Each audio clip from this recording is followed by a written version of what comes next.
All right, it is almost 6 o'clock. And we are here just doing something different tonight on Clubhouse, which I think is pretty cool. All right, so it's officially 6 o'clock, which is typically when I record my podcast, the Braid Boss Podcast. But like I said, tonight we're doing something different, and we are on Clubhouse as well. So tonight, or today, actually, some of my people are still in Arizona and Las Vegas and Los Angeles. So shout out to my West Coast followers. I love y'all. I miss y'all. But today, we're talking about summer hair. Best practices, what you need to do, what you should not do, all of those little questions that I get a whole lot of text messages about, people coming through the website asking what's the best thing to do for their hair. So we're just going to jump right in. My number one question that I get all the time is, what do I need to do to keep my hair growing if the client has alopecia or some type of thinning, but they want to wear braids in the summertime? That is the most popular question. Now, I will say this. If you are in the Clubhouse room and you want to come up on stage and say something, you are more than welcome. Simply just raise your hand and I will bring you up on the stage so that you can say something. If you are a braider, I would love your interaction. Please make sure you just raise your hand. You're welcome to come up on the stage, say your name, say your salon, where you work or what you do. We're here to support braiders as well. But okay. So the number one question I'm getting now is about the knotless braids. A lot of people want to wear the knotless. They're so sleek. They're so pretty. There's a lot going on with the knotless. And if you've got some thinning or you've got something going on, they could be the best option. But there's an asterisk next to that statement because sometimes it can get heavy.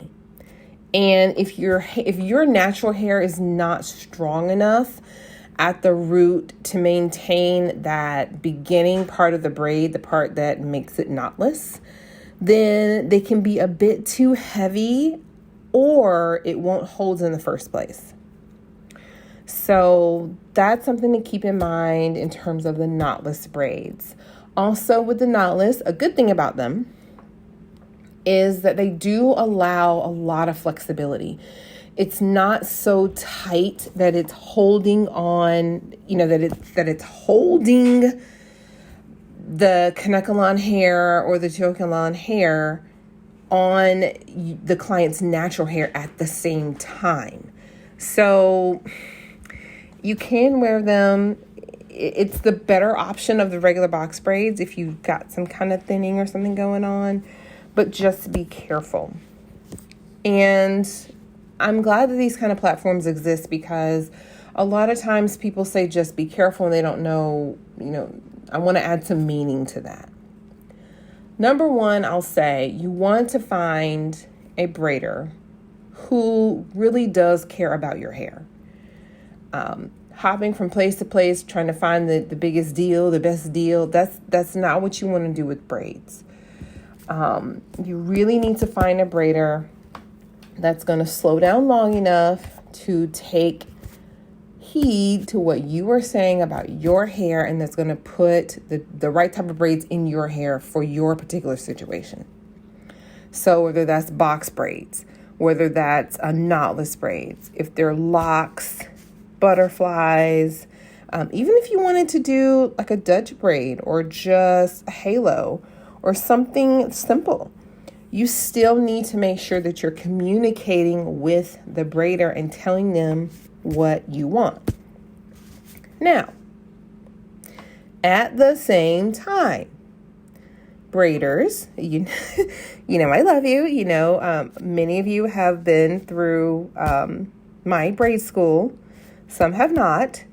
But I will say, make sure that you are slowing down long enough to really hear what your client is saying. Don't just yeah your person. Don't just, I've been doing this for so long, I know what I'm doing. Please make sure that you're listening to them, because you may get paid or you may get whatever you want from this particular client, but just like, what we teach in customer service, the appointment doesn't really start until the client leaves. That's what it's really all about. You can braid and do great and they can have fun with you and all that's lovely while they're sitting in your chair. But what really matters is when they leave your chair. What happens in their daily life while they're wearing your braids, how healthy their hair is after they take your braids out. That's what you're thinking about. And that comes from taking a few moments at the beginning of the appointment to really listen to what your client is saying and deliver what they want. So that's my spiel on box braids and knotless braids for this summer. It's an excellent option.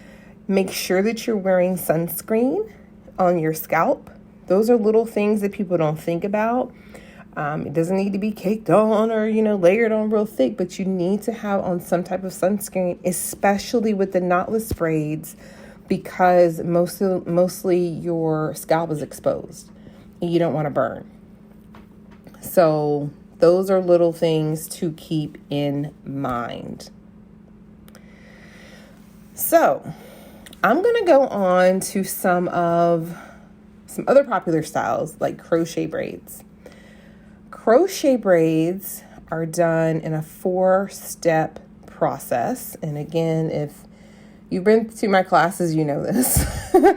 But you've got the braid down, the hook through, the lockdown, and then the knot. I love crochets. Some of them are just lovely. Now, that 4-step is only for loose hair. I'm sure braiders that are listening, you all know that. It's only for loose hair. If it's pre-twisted, pre-looped, or pre-locked, steps 3 and 4 don't apply. But you've got to be careful in step 2. 1 and 2 really. That braid down cannot be too tight. And the pull through, you've got to be careful not to break the client's hair at the root. And it's so easy to do on crochet braids, because a lot of times we're focusing on getting it done quickly, getting the client in and out. One advantage of the pre-twisted and pre-looped hair is it is installed very fast, and the client wants that. But make sure that you're taking time to put it in the right way. And don't be afraid to create a scalp. If your client has alopecia or thinning or something like that, create a scalp for them. And, there's several ways that we can do that. But don't worry about trying to do it fast and, trying to be the fastest and all of that. Do it right, because you want that client to come back. And clients, talk to your braider. Make sure that they're not throwing stuff in your hair. It's an excellent choice for the summer. Excellent choice for summer braids. I'm at the point where I almost want to, I really want to try some box braids, but I'm scared.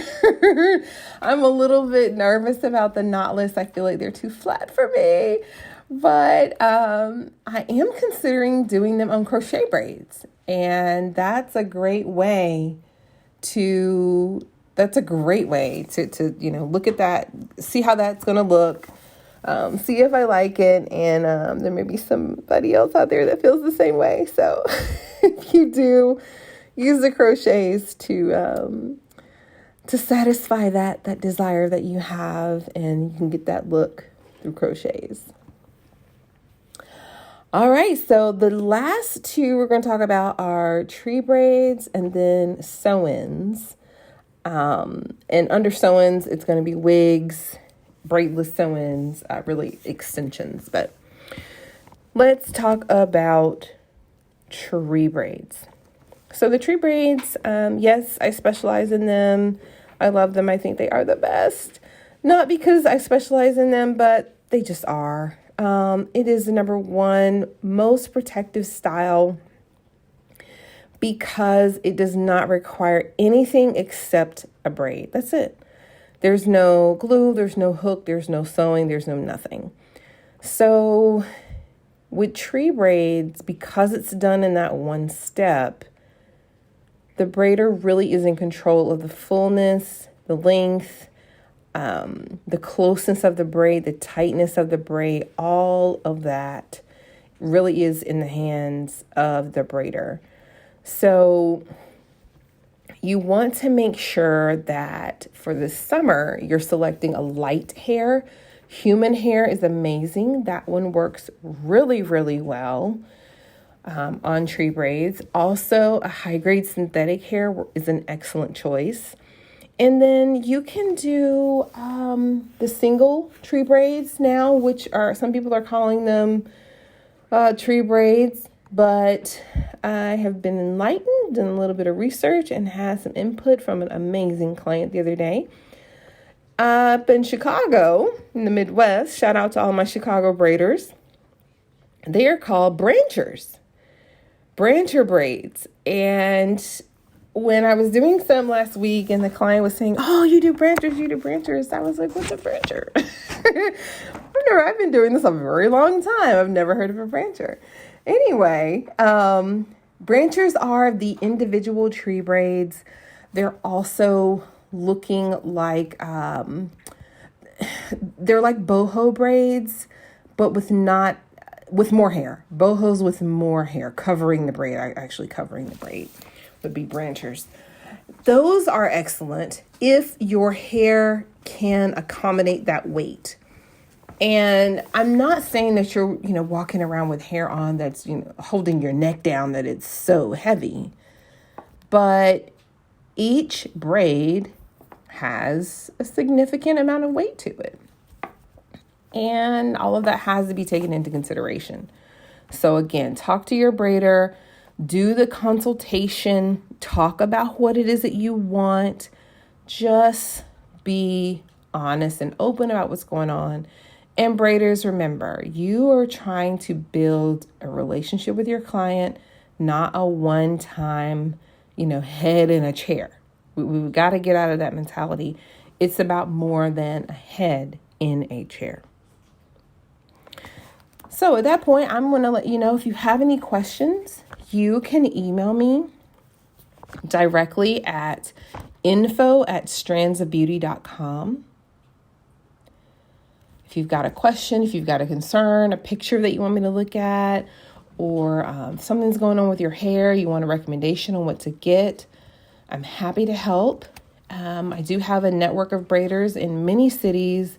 So if you're not here in Atlanta, you're somewhere else and kind of want a recommendation, there may be a braider that's in the Strands of Beauty network in your city that I can refer you to. And all that really means is it is a braider that has come through our institute, the Strands of Beauty Institute of Braiding and Beauty Business Development. They have agreed to adopt our standards of professionalism and our standards of hair care, in addition to what they already do. So that's the advantage of going with someone that's a part of our network versus just kind of, finding somebody from a flyer at a beauty supply store or something like that. Nothing wrong with that, but we kind of have a system. It's a part of my vision, my kind of reason why I do things to help people with their hair. My grandmother was huge on her hair. She was just, it was so much a part of her. And she passed that down to my mom, to myself. that hair was just so important. And I try to just implement that when teaching new braiders, my new students, that it's more than just a hairstyle. So, lastly, we are talking about weaves and things.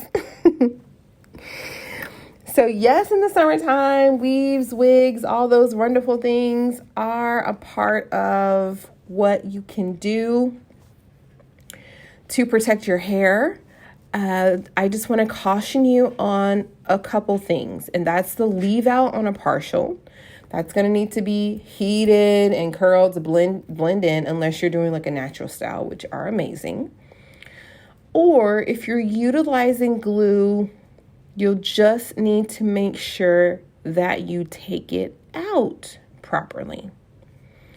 And a lot of people don't talk about this part because some people feel like, oh, it'll wear off, or I can just jump in the shower and, it'll fall off. And while that may be true, a lot of times you have some of your natural hair that's still stuck to it.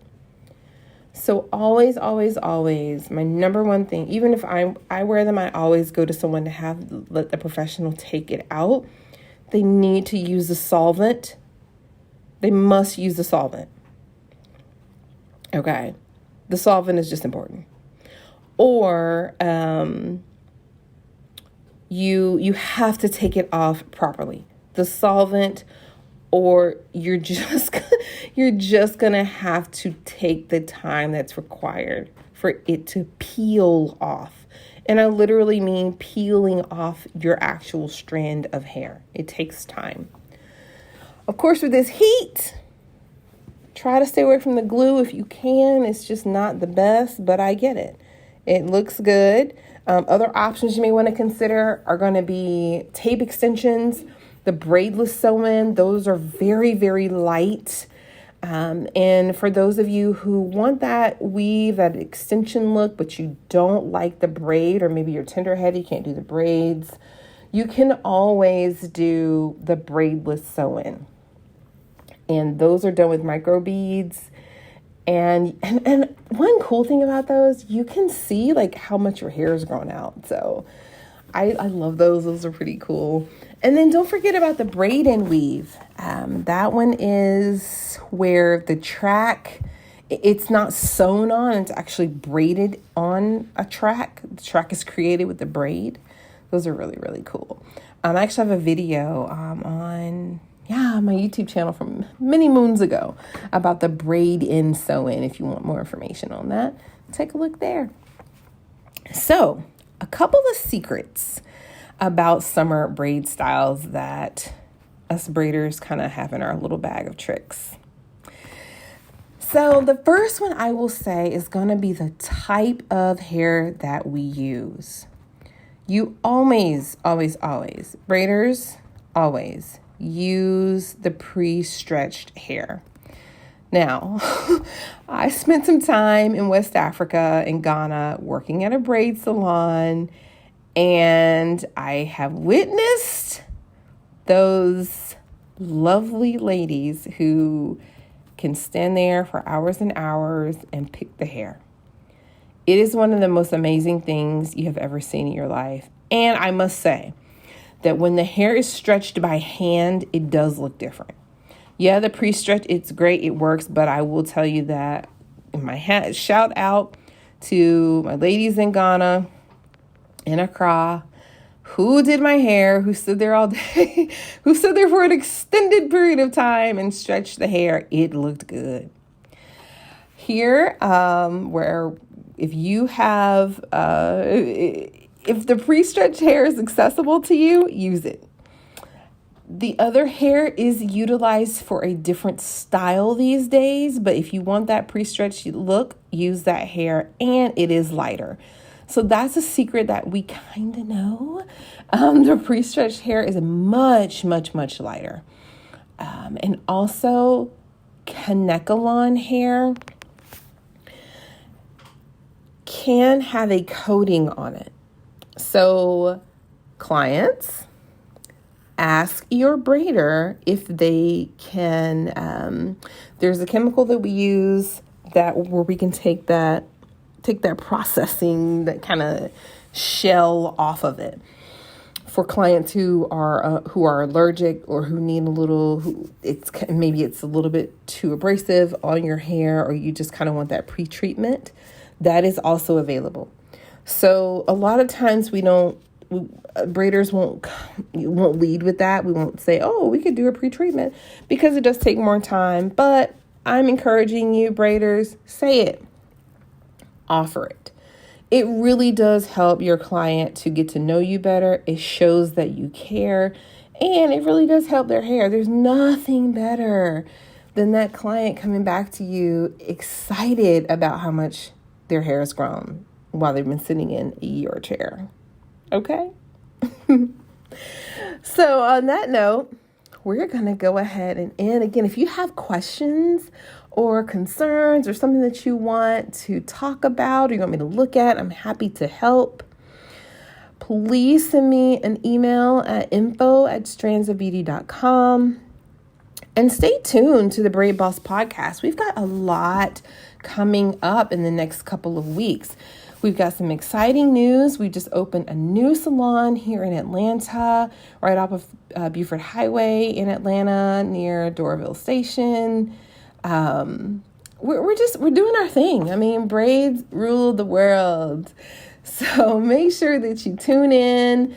Subscribe to the Braid Boss podcast. It's on Spotify. It's on Apple Podcasts. Make sure you stay up to date on Clubhouse. That way we can communicate. Make sure you like our page. And then take a look at our new concept. It's called Hooked. If you go to strandsofbeauty.com, you can take a look at that there, and you'll get to learn all about it. Where we're really just fighting inflation one braid at a time. So, on that note, stay beautiful. Keep drinking your water. All of the lovely things that you need to do to keep your braided, beautiful self healthy and your hair growing. And I cannot wait to hear more about it. Until next time, stay beautiful.